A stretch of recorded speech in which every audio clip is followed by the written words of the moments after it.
Bien, alors j'espère que vous avez regardé la vidéo et que vous avez appris des choses intéressantes. Vous avez ici dans les documents qui sont sur votre dossier, je vous ai donné avant les vacances des petits documents qui vous rappellent un peu certains points qui ont été évoqués dans la vidéo. Donc vous avez ici la représentation des différents souverains et puis qui ont participé directement ou indirectement au congrès de Vienne.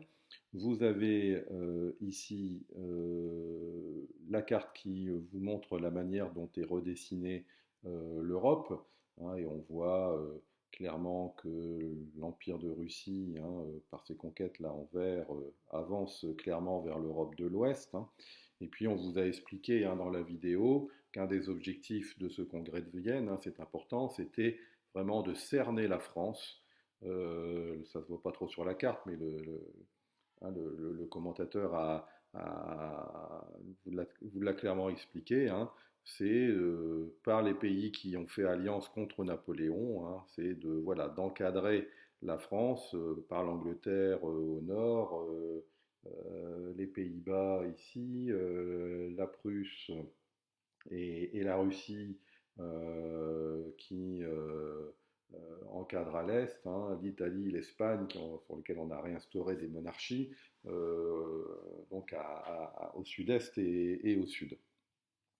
Voilà, donc les Russes, les Prusses, les Autrichiens, les Anglais sont vraiment les puissances qui veillent à ce que euh, la France soit un peu mise à pied. Alors vous l'avez vu, vous l'avez écouté dans le reportage, hein, il n'y a pas non plus de volonté non plus de mettre complètement à l'écart la France, ni de la détruire, hein, ce qui aurait pu rompre un peu l'équilibre en Europe.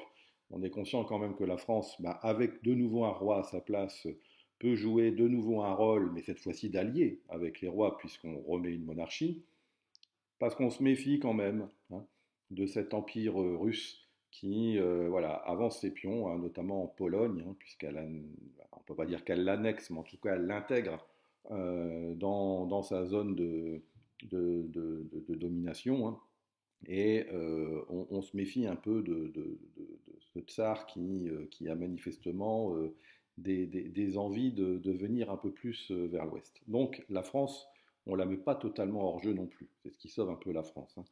Vous avez ici des alliances dont on va reparler après, et puis les nouveaux principes, enfin la nouvelle donne européenne, hein, voir un petit peu, vous pouvez regarder un peu ce qui est mis en place, ce qui change, ce qui reste ou ce qui revient comme avant. Alors, je vous laisserai regarder ça tranquillement. Moi, j'avance un peu, si ça veut bien. Voilà. Donc, si on résume ça, hein, on peut dire que la France enfin la France, l'Europe, hein, donc de 1814 à juin 1815, hein, les souverains qui ont vaincu Napoléon Ier se réunissent au congrès de Vienne pour réorganiser l'Europe, hein. Donc, je crois qu'on vous l'a expliqué dans la vidéo, hein. On est au XVIIIe siècle, hein, même le début du XIXe siècle, hein, entre aristocrates, hein, la monarchie, c'est l'aristocratie, hein. Et donc, on vous a expliqué, certains l'ont critiqué ce congrès de Vienne parce que bah, c'est à la fois une rencontre de chefs, hein, d'État, mais c'est aussi une rencontre de la haute société européenne, hein. Donc, il y a beaucoup de bals, il y a beaucoup de fêtes, il y a beaucoup de spectacles, hein, parce que voilà, on est dans la jet set, hein, on se retrouve. Et donc certains critiquent, hein, en disant que voilà, c'est plus l'occasion de célébrer la victoire et de faire la fête que de véritablement réfléchir à l'Europe de demain. Ce qui est qui n'est pas totalement faux, mais qui est un peu exagéré, comme vous l'a dit l'intervenant dans la vidéo. Donc, le personnage central, hein, c'est lui, c'est Metternich. Je ne vais pas vous faire apprendre tous les noms, hein, mais s'il y a un nom à retenir, c'est bien lui. C'est un des personnages centraux de ce chapitre, hein. C'est le ministre des Affaires étrangères autrichien, hein, le congrès de Vienne. Vienne, c'est en Autriche. Lui, il est ministre des Affaires étrangères autrichien. C'est donc le personnage central. C'est lui qui organise ce congrès. C'est lui qui jette la base de ce que va être l'Europe après. Donc, c'est vraiment Metternich, c'est vraiment, il prend cet événement-là comme vraiment un tremplin pour lui, hein, pour son avenir, hein, c'est personnel. Il veut vraiment que ce congrès qui se passe chez lui soit le plus réussi possible pour qu'on puisse ensuite il puisse en tirer des avantages. Donc l'Autriche de Metternich, mais vous avez aussi, on va passer sur les noms, mais donc sont présents les représentants de la Russie, de la Prusse, de l'Autriche, de l'Angleterre et bien sûr la France qui est représentée lui aussi par son ministre, elle aussi par son ministre des Affaires étrangères, Talleyrand, qui lui, bah, finalement, a sûrement beaucoup moins de choses à faire que Metternich, puisque lui, il est là un peu pour subir. Hein. Il représente l'État vaincu, hein, la France napoléonienne qui a perdu, et donc lui, ben, il essaye de défendre un petit peu les intérêts de la France, mais il n'a pas grand mot à dire, puisque tous ses alliés ici sont un peu contre lui. Donc, Talleyrand, il est plutôt là pour voilà, signer des papiers qu'on va lui présenter parce qu'il n'aura pas trop son mot à dire. Mais l'homme fort, c'est donc Metternich. Alors, que veut ce congrès, hein? Ben, le congrès veut avant tout la restauration, hein, terme que je vous expliquais tout à l'heure. Hein, donc c'est un retour à l'ordre monarchique, si possible absolu, hein, et avec le retour, bien sûr, du christianisme. Hein. Je vous rappelle que la religion catholique avait souffert hein, en France pendant la Révolution, avec tout d'abord, souvenez-vous, le concept de constitution civile du clergé, hein, où les prêtres devaient prêter serment sur la Constitution, et s'ils refusaient, ils étaient considérés prêtres réfractaires, et c'était un peu dangereux pour eux. On a vu qu'à la période de la terreur sous Robespierre, on a complètement coupé les ponts avec la religion. Donc là, ben, voilà, on veut remettre les choses en place, à la fois un roi, si possible un roi absolu, et puis remettre en place les grands principes religieux dans tous les pays d'Europe, et notamment particulièrement la France. Donc en fait, remettre un système politique, enfin le système politique qui existait avant les débuts de la Révolution.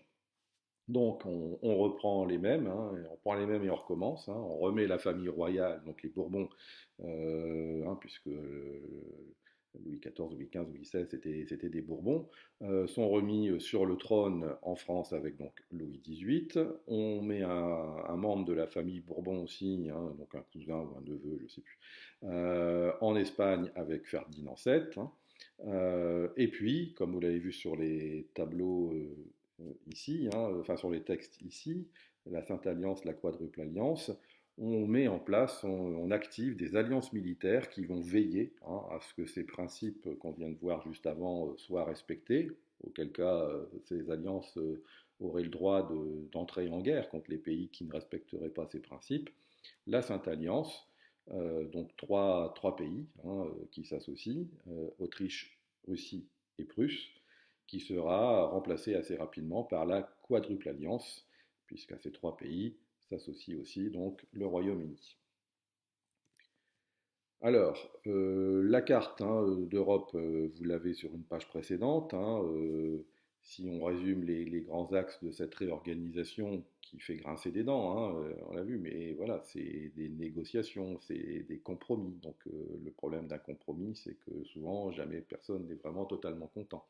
La Russie annexe la Pologne, la Bessarabie, alors la Finlande, vous connaissez, hein, on est en Scandinavie, la Pologne, vous connaissez aussi, la Bessarabie, bah, c'est une petite région qui donne sur la mer Noire, ce qui intéresse beaucoup la Russie, qui est en fait entre l'Ukraine et la Roumanie. Hein. Mais bon, voilà, c'est pas fondamental pour vous à présent. La Prusse, hein, on a vu qu'elle avançait aussi vers l'Europe de l'Ouest. Hein, la Hollande, hein, donc, donc les Pays-Bas hein, annexent donc la Belgique. Hein, on vous dit dans la petite vidéo, hein, si je me souviens bien, que les Pays-Bas, bah, c'est l'addition de la Hollande, de la Belgique et du Luxembourg.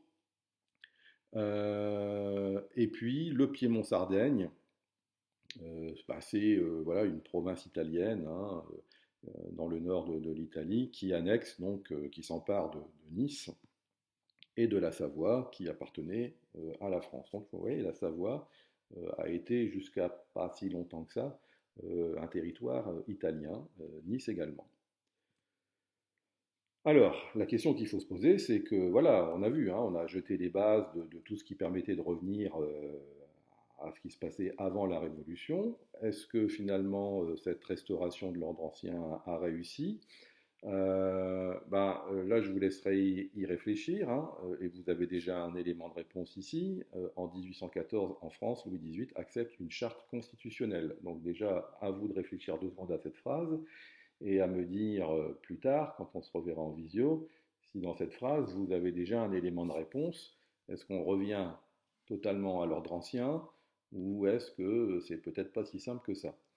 Donc, vous avez des documents, hein, deux documents qui vont vous permettre de trouver, enfin d'essayer d'apporter, alors peut-être au crayon de bois, vous pouvez le faire, hein, apporter donc des éléments à compléter le tableau. Alors ici, je vous dis tout de suite, il n'y aura peut-être pas grand-chose à mettre, voire rien du tout, mais ici, on peut mettre des choses, là et là aussi. Donc, essayez dans ces deux documents-là, à la fois donc, ce texte où Louis XVIII accepte une certaine charte, vous allez voir de quoi il s'agit, et puis ici, vous voyez le système politique, l'organisation politique qui va se mettre en place en France suite à cette charte qu'il a acceptée.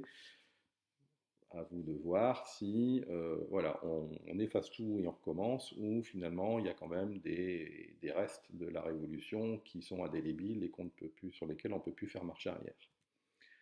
Euh, voilà, vous avez déjà de toute façon des éléments de réponse qui ne vous empêchent pas d'essayer de compléter le tableau, hein. Donc après 1815, les monarques européens veulent gommer, hein, l'influence de la Révolution française, c'est ce que je viens de vous expliquer, et de l'Empire en Europe. Mais alors, dans de nombreux États, les libertés vont être de nouveau limitées, hein, certaines constitutions vont être annulées, peut-être pas toutes, vous allez voir, hein. Le servage sur les paysans est rétabli. Alors le servage, c'est quoi, hein, je ne vais pas dire que c'est de l'esclavage, mais pas loin, hein. C'est-à-dire que, en fait, un paysan, il appartient à la terre sur laquelle il est né. Dans la monarchie absolue, c'est comme ça. C'est-à-dire que vous naissez dans un fief, vous appartenez à ce fief. Il est impossible pour vous d'aller habiter ailleurs. Vous êtes lié à ce territoire sur lequel vous êtes né, vous dépendez du seigneur qui contrôle ce territoire, et donc vous êtes un élément du territoire. Et voilà. Alors, vous êtes obligé de vivre, de travailler sur cette terre. Donc, ce n'est pas de l'esclavage en tant que tel, mais la notion de liberté de circulation, vous voyez, elle n'existe pas. Là, et donc, elle n'existe plus. C'est-à-dire que ça fait partie, c'est un exemple d'une des libertés fondamentales qui disparaît. La liberté de circulation est annulée, hein, et on revient à la notion de servage. Les paysans doivent vivre, travailler et mourir sur la terre sur laquelle ils sont nés, où ils dépendent donc d'un seigneur. La presse est censurée, donc une autre liberté, la liberté d'expression, qui elle aussi est généralement supprimée dans les pays qui ont connu la vague révolutionnaire. Et on va voir qu'on va tout faire aussi pour essayer on parle, vous voyez, d'aspiration libérale, voilà, d'aspiration à la liberté, hein, et nationale, hein, à l'expression des nations. Puisque, et vu, si je reviens 2 secondes ici, sur ces cartes-là, quand vous avez des empires, hein, ici, complètement très vastes, ou qui aspirent plus ou moins, vous voyez par exemple la Pologne, le royaume de Prusse là, qui s'étale, on avale des territoires, hein, et on dit par exemple aux Polonais que, même si on ne le dit pas tout de suite, on va dire voilà, vous étiez Polonais, vous allez dans un avenir plus ou moins proche devenir Russe. Point. Donc c'est nier en quelque sorte les particularités polonaises. De la même manière, quand on dit aux Niçois, vous étiez français, maintenant vous serez italien, on ne leur demande pas leur avis. Et donc, c'est polonais, c'est niçois, c'est savoyard, peu importe, hein, ou même et la Belgique, qui va devenir indépendante assez vite d'ailleurs, mais qui dans un premier temps est aspirée par les Pays-Bas. Voilà, on leur dit, voilà, vous étiez belge, vous allez devenir hollandais. Et donc c'est nier en quelque sorte le concept de nation. Ces Polonais, ils ont une histoire ensemble, ils ont une langue ensemble, ils ont des coutumes ensemble, et du jour au lendemain, on leur dit, ça c'est fini, vous les effacez, vous devenez russes. et vous adoptez les coutumes russes, vous adoptez la langue russe, vous respectez les lois russes. Et ça va pas de soi pour des gens. C'est comme si nous, voilà, avec le Brexit, c'était fait à l'envers et qu'on nous disait, bah voilà, à partir d'aujourd'hui, la France, elle est anglaise. Et là, vous seriez mal parce qu'il faudrait parler anglais. Mais on dirait voilà, la monnaie, ça sera plus l'euro, ça sera la livre. Il n'y a plus de président, ça, vous allez obéir à la reine. Voilà, vous, je sais rien, moi, dans les coutumes anglaises, bah, je sais pas moi, le vin c'est terminé, la boisson nationale devient la bière. Bon, ça, je pense que vous pourriez éventuellement le supporter, certains d'entre vous. Mais voilà, on supprimerait voilà, tous les symboles de ce qui fait notre culture, et du jour au lendemain, il faudrait adapter sans contester de nouvelles coutumes. Bah, c'est pas simple. Et il y a des nations qui refusent ça, en disant voilà, nous, c'est pas notre culture, c'est pas notre nation, on veut un territoire où les gens qui ont voilà, la même façon de vivre, le même passé, la même envie de vivre ensemble et de bâtir un avenir ensemble, on puisse avoir un territoire et voilà, réaliser ce rêve de vivre ensemble et de créer un État. Donc je reviens ici. Voilà. Donc les aspirations libérales, donc on veut de la liberté. Nationale, on veut respecter les nations. Dire voilà, nous on est polonais, on veut rester polonais. On va voir un ou deux exemples, hein. Un autre empire, si je peux en revenir quand même 2 secondes, excusez-moi pour ces allées et venues, et on ne le voit pas ici, hein, mais tout ça, là, c'est pas précisé, mais ça, c'est un empire aussi, c'est l'empire ottoman, hein, ce qu'on va appeler les Turcs après. Et tout ça, c'est l'empire ottoman. Bah là, ici, vous voyez, en théorie, c'est pas turc, hein. S'il y en a qui vont des fois peut-être en vacances dans ce coin-là, ici, c'est la Grèce, hein. Bah, ils sont turcs, hein, et ça, bah, ça leur plaît pas du tout, et on va en reparler dans quelques instants.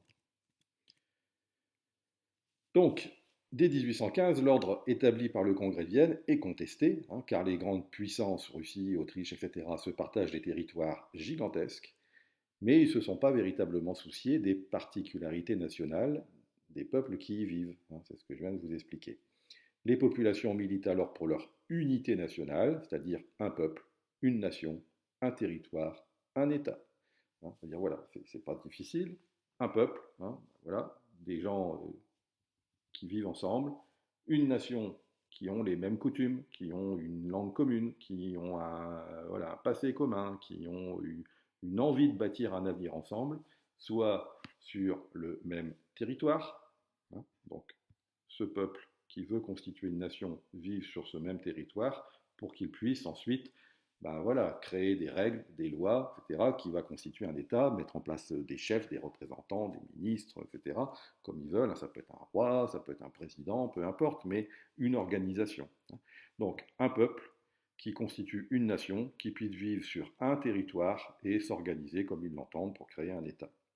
Ça, bah, les grandes puissances ne s'y sont pas intéressées. Eux, ils ont vu des frontières, ils ont vu des partages, hein, en disant bah, lui, il est trop grand, faut lui enlever un peu, lui, il est trop petit, il faut lui rajouter un peu.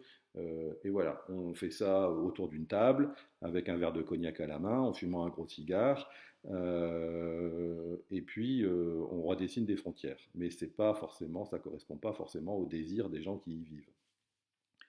Donc, certains vont réussir à acquérir l'indépendance, hein, comme la Belgique et la Grèce, on va en reparler dans quelques instants, mais la plupart de ces revendications-là, hein, donc un peuple, une nation, un territoire, un État, sont souvent réprimées violemment, notamment en Espagne ou en Pologne, où ces volontés de devenir indépendants, de certaines provinces espagnoles vont vouloir devenir indépendants, la Pologne va refuser hein, la domination russe, bon, vont être souvent écrasés dans le sang pour les mettre au pas. Donc, par exemple, si je vous parlais des Grecs tout à l'heure, hein, en 1821, la nationalité, hein, donc je viens de vous l'expliquer, hein, c'est bon, donc un groupe d'individus formant une nation, mais qui ne dispose pas de son État, hein, une nation, on peut avoir une nation sans État, hein, pendant des siècles et des siècles, les Juifs ont été une nation sans État. Ça n'est qu'à la fin de la Deuxième Guerre mondiale qu'ils ont pu recréer un État. La nationalité grecque qui était dans l'Empire ottoman. Hein. Donc l'Empire ottoman, c'est un empire multinational, puisqu'il a absorbé plein de nationalités différentes. Ben, les Grecs se révoltent et déclarent leur indépendance. Bien évidemment, le chef de l'Empire ottoman, donc le sultan, ne l'entend pas de cette oreille et donc réprime violemment cette volonté d'indépendance des Grecs. Alors on est au 19e siècle, hein, on est en plein mouvement, on va peut-être parler un peu de littérature, enfin j'imagine qu'en français peut-être vous en avez parlé, vous en parlerez. C'est le mouvement du romantisme, hein, où on exalte un petit peu des passions, des sensibilités, et on est un fervent amoureux de la liberté. Donc il y a beaucoup d'artistes, d'écrivains hein, qui vont prendre fait et cause pour ces pauvres Grecs qui se font matraquer par les Turcs. Vous en avez ici un exemple, hein, Eugène Delacroix, connu aussi pour sa liberté guidant le peuple, hein, Marianne qui est sur les barricades hein, et qui hop, lance l'assaut avec le peuple qui suit derrière. Hein. On reverra ce tableau dans ce chapitre d'ailleurs. Ici, il montre les massacres de Chios hein, en Grèce, où on voit des Turcs qui voilà, font prisonnier des pauvres Grecs là, qui sont malheureux. On voit ici un sultan qui embarque des femmes, donc notamment qui vont sûrement devenir esclaves. Ici, on les voit on les devine se faire massacrer, on voit des villages en flammes. Enfin bref, c'est la détresse, c'est la misère, c'est le chaos, c'est la violence. Voilà comment Delacroix dénonce un petit peu ces représailles turques contre les Grecs.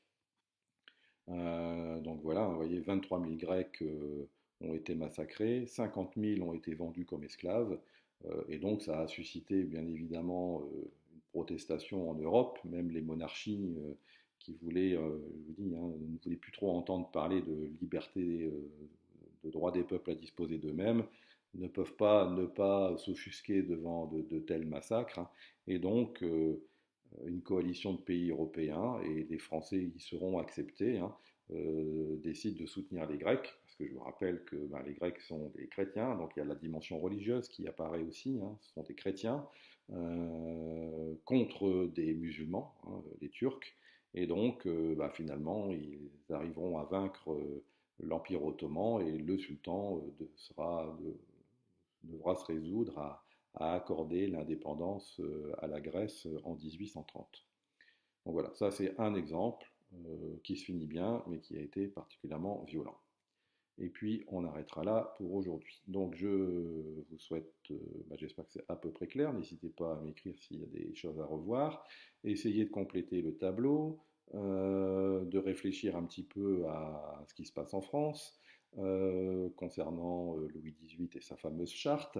Et puis, bah, je vous écris très vite pour fixer un petit rendez-vous visio en fin de semaine pour faire le point là-dessus. Voilà, et bah, écoutez, bon courage, bonne reprise, à très bientôt pour de nouvelles aventures.